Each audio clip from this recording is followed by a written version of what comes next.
Can you change password on SOP app? In order for you to figure it out, let's jump right into the video. Start by heading over to your application SOP app, or simply move into any of the web browser and head over to the official site of SOP. Once you're in this page, enter your login credentials and make sure you are logged into your specific account.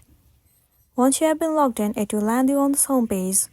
Now head over to your account at the bottom of the screen. Click on Account.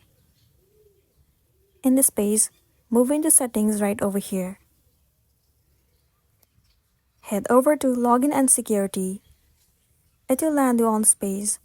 Well, you can see there is no any option or the feature of password, which means that the password option is not available in this app.